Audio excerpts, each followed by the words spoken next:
Now, I thought it was important to me that that I read it, and I think every member of Congress should read it. Now, I will quote some members because John Conyers of Michigan, who is a lawyer by trade, he's a congressman from Detroit. He's also the chairman of the Judiciary Committee.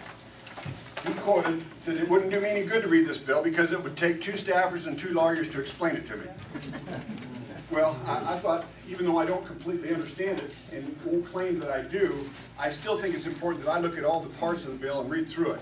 Fundamentally, what I think we ought to do is put in the ability for us to have free market principles, keep patients in control, make sure we address these cost centers, whether it's paperwork or whether it's liability insurance or whether it's defensive medicine, and make it available to people who are in poverty level or up to 200% through a voucher system, have a degraded scale so that people who are financially challenged still have access to insurance. We could do those things, maintain the quality and quantity of health care today, and I believe bring costs down so that it's cheaper for everybody.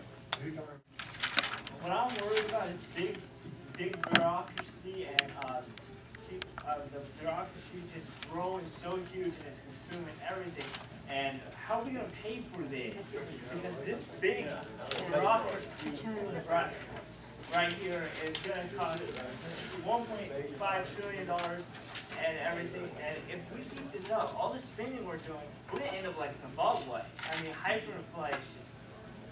Corey says, how are we going to pay for all this? It's $1.5 trillion. And that's a very good question, Corey. In the bill, they have about $700 billion of money that's covered in this bill. So it's not completely paid for under their current plan. That includes the 8% enticement for small businesses. It also increases taxes on small businesses. It takes money out of Medicare. That's part of it. But this is not a standalone piece of legislation. We've been building up to it. It started with the stimulus bill, where they had $1.1 billion to do comparative effectiveness. Comparative effectiveness is where the federal government, through the National Institute of Health, is going to decide what the most optimum treatment is for any illness or injury. And that's what they're going to fund.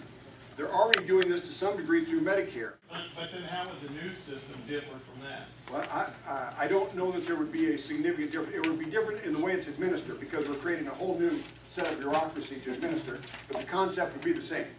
So we're changing the faces. Based on past history, that concept would fail. And based on the past history, we would see that it would be underfunded.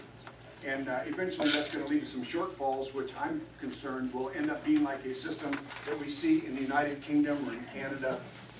But I think until we control the border, we can't address the immigration problem. All right. Yes, sir.